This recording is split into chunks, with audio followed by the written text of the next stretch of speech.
প্রথম বিশ্বযুদ্ধের চেয়েও দীর্ঘ আধুনিক ইউরোপের বুকে এমন রক্তক্ষয়ী অধ্যায় আর কতদিন?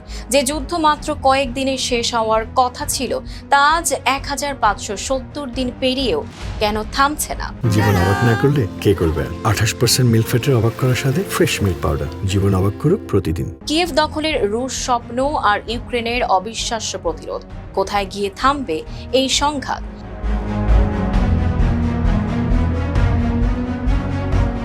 দু সালের ফেব্রুয়ারিতে শুরু হওয়া রাশিয়া ইউক্রেন যুদ্ধ এখন ইতিহাসের এক বেদনাদায়ক মাইলফলক। প্রথম বিশ্বযুদ্ধে একাধিক পরাশক্তি লড়লেও এখানে লড়াই মূলত দুই দেশের। তবে ড্রোন, নিখুঁত ক্ষেপণাস্ত্র আর ইলেকট্রনিক প্রযুক্তির ব্যবহারে এটি পরিণত হয়েছে আধুনিক বিশ্বের সবচেয়ে জটিল যুদ্ধে।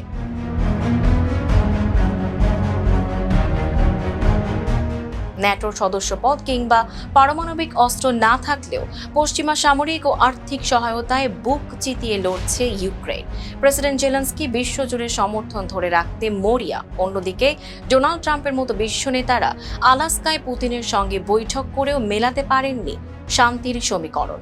দ্য ইকোনমিস্টের মতে সামান্য ভূখণ্ডের জন্য এই অন্তহীন লড়াই, ট্রেন্চ যুদ্ধ আর বিপুল প্রাণহানি প্রথম বিশ্বযুদ্ধের ভয়াবহতাকেই মনে করিয়ে দেয়। 4 বছর পেরিয়ে গেলেও কোনো পক্ষই ছাড় দিতে রাজি নয়।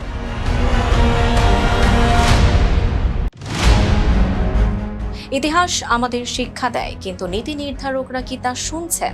যুদ্ধক্ষেত্রের এই নির্মম বাস্তবতা আর কত প্রাণ কেড়ে নিলে মিলবে শান্তির পথ? নাকি বিশ্ব রাজনীতির এই দাবার ঘটি হয়ে আরো বহু বছর জ্বলবে ইউক্রেন? এখন প্রশ্ন, অন্তহীন এই যুদ্ধের শেষ কোথায়? Tanjiba Nowrin, face the people.